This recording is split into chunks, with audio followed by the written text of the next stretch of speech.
The governor never called. 2.3 million voters thought he did.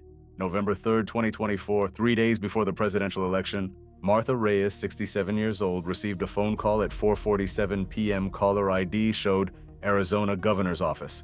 The voice was unmistakable. Governor David Chen, right? She'd watched him on local news for years. That slight Western drawl, the measured pace of a practiced politician. This is an important message for voters in Maricopa County. Due to security concerns, your polling location has been moved. Please do not go to your usual location. Incorrect ballots cast at the wrong location will not be counted. The message provided a new address, a location that didn't exist. Similar calls went out across Arizona, New Mexico, Nevada, Pennsylvania, Georgia, Wisconsin. 6 swing states, 2.3 million phone calls, 47 cloned officials, false information about polling locations, fake warnings about documentation requirements, fabricated threats of citizenship verification at voting sites, all delivered in voices voters recognized and trusted. This is the story of the most sophisticated election interference operation in American history, and the Foreign Intelligence Service that built it. Election interference isn't new. Foreign governments have attempted to influence American elections for decades. Propaganda, disinformation, social media manipulation, hacked emails. But previous operations had limitations. Propaganda can be identified, disinformation can be fact-checked, social media posts can be traced and removed. A phone call from a trusted voice is different. The technology that enabled this attack had been developing for years. Voice cloning reached practical quality by 2022. Robocall systems capable of millions of simultaneous calls existed even earlier. Caller ID spoofing was trivially easy. The combination was obvious to anyone paying attention, including Russian intelligence services. The operation that NSA eventually attributed to Russia's GRU began preparation in early 2024. Phase 1 was voice collection. Every governor, secretary of state, and election official in swing states was targeted. Public speeches, press conferences, interviews, official videos, hours of audio compiled for each target. The voice models trained in facilities that intelligence agencies later traced to St. Petersburg. Each official's speech patterns analyzed, vocabulary mapped, emotional tones categorized. The output was a library of synthetic voices, 47 election officials, ready to say whatever operators typed. Phase 2 was message development. The goal wasn't to change votes directly. That was too difficult, too traceable. The goal was to prevent votes from being cast. Voter suppression through confusion. Targeted at demographics that historically voted for specific parties, delivered in the final days when corrections couldn't spread fast enough. The messages were crafted carefully. For predominantly Latino areas, warnings about citizenship verification at polling places, ICE presence, documentation requirements that didn't actually exist. For predominantly Black areas, notices of polling location changes to addresses that didn't exist or were far from actual locations. For elderly voters, confusing information about ID requirements, suggestions that mail ballots needed additional processing. For college towns, false information about residency requirements, warnings about voting in wrong precincts. Each message designed to create doubt, to make voting seem difficult or risky, to convince people to stay home. The psychological warfare was precise. The messages didn't tell people not to vote. That would trigger defiance. Instead, they created friction, uncertainty, inconvenience. They made voting seem harder than it was, more complicated, more likely to go wrong. For voters already uncertain, that friction was enough. For voters with limited time or transportation, the wrong location was enough. For voters intimidated by authority, the fake warnings about documentation were enough. The suppression didn't require preventing votes, it only required discouraging them. Phase 3 was delivery infrastructure. Robocall systems were established through networks of compromised servers, botnets providing processing power, VoIP services providing phone connectivity. Caller ID spoofing made calls appear to originate from government offices. The technical infrastructure was distributed across 12 countries. No single point that could be shut down. And it was all controlled from Moscow. The attack launched on November 3rd, 2024, between 4 p.m. and 9 p.m., the hours when voters were finalizing plans when confusion would cause maximum disruption. 2.3 million calls went out. The volume was staggering. Traditional phone scams might achieve thousands of calls per hour. This operation achieved hundreds of thousands. Each call lasted 30 to 45 seconds, long enough to deliver the message, short enough to prevent immediate verification. The recipients heard their election officials, voices they recognized, providing official-sounding information. Most didn't question it. Martha Reyes spent 45 minutes driving to a polling location that didn't exist. When she arrived at an empty lot, she called the number from the message. It rang indefinitely. She drove to her original polling location. By then, an hour had passed, the line was long. She had a doctor's appointment she couldn't miss. She didn't vote. Across 6 states, similar stories multiplied. Voters who drove to wrong locations. Voters who stayed home fearing documentation they didn't have. Voters who believed their ballots wouldn't count. The calls targeted specific precincts in specific states, not random distribution, strategic placement, areas where vote margins were historically thin, demographics where suppression could swing outcomes, precincts that would determine electoral votes. Someone had done very precise math. The first reports of suspicious calls reached election officials within hours. Governor Chen's office received complaints by 5:30 p.m. voters asking about polling location changes he'd never announced, warning messages he'd never recorded. His staff immediately recognized the threat. They issued corrections through official channels, social media posts, press releases, media interviews, but the calls kept coming. And corrections couldn't reach everyone who'd already received false information. The FBI was notified by 6 p.m. Homeland Security's Election Security Task Force activated. CISA, the Cybersecurity and Infrastructure Security Agency, began coordinating response.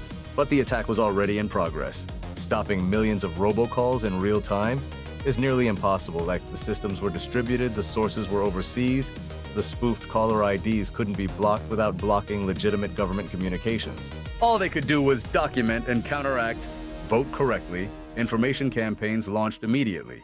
Media coverage explained the attacks. Officials made personal appearances vouching for correct procedures. Social media teams worked around the clock to counter misinformation. Every platform received takedown requests. Every false claim received official rebuttals. Every confused voter who reached out received accurate information, but the scale was overwhelming. 2.3 million calls in 5 hours. Countless social media shares as people repeated what they'd heard. Confusion spreading faster than corrections. Some voters saw the corrections before voting. Many didn't. Many had already made decisions based on the false information. Decisions to stay home, to not bother, to avoid the hassle. The election happened on November 6th. Turnout in targeted precincts was lower than projected. Whether because of the robocall campaign or other factors was impossible to prove definitively. The margins in several swing states were thin enough that suppression effects could have mattered. Could have. No one could prove what would have happened without the calls. The intelligence investigation began during the attack. NSA and FBI cyber teams traced infrastructure in real time. The robocall systems used servers in multiple countries, but traffic analysis revealed coordination patterns. The technical sophistication was unprecedented. Voice synthesis quality that exceeded anything previously documented. Coordination across millions of simultaneous calls. Targeting precision that required extensive data analysis. This wasn't the work of hackers in basements. This was state-level capability. Commands originated from specific IP ranges. Those ranges were known, associated with Russian government operations in previous incidents.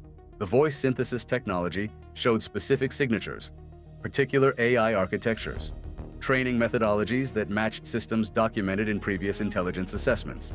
The GRU wasn't trying hard to hide. They'd calculated that attribution would come too late to stop the operation. By the time Americans could prove Russian involvement, the election would be over. They were right about the timing. Definitive attribution came in December 2024. A joint assessment by 17 intelligence agencies concluded with high confidence that Russian military intelligence had conducted the operation. The goal was election interference. The method was unprecedented. The response was complicated. Russia denied involvement. Diplomatic protests achieved nothing. The operation had been conducted entirely from foreign soil. No American laws applied to the perpetrators. No extradition was possible. The American participants were another matter. Not everyone involved was Russian. The operation required domestic elements. Infrastructure hosted on American servers, even if controlled remotely. Phone services routed through American carriers. Data about American voters obtained from American sources. FBI's investigation focused on these touchpoints. The domestic infrastructure was surprisingly extensive. American servers had hosted call routing systems. American phone carriers had unknowingly transmitted the robocalls. American data brokers had provided the targeting information. Tracing these connections required months of forensic work. Server logs showed which systems had processed calls. Payment records showed who had been compensated. Communication metadata showed coordination patterns. The investigation revealed a network of enablers. Some were directly recruited by Russian intelligence. They knew exactly what they were doing and why. Others were opportunists. They'd sold services without caring who was buying or for what purpose. Still others were simply negligent. Companies that should have questioned unusual requests but didn't. 12 Americans were eventually charged with providing material support. Some were knowing participants. Tech workers who'd sold access to systems, understanding they'd be used for foreign operations. Others were unwitting.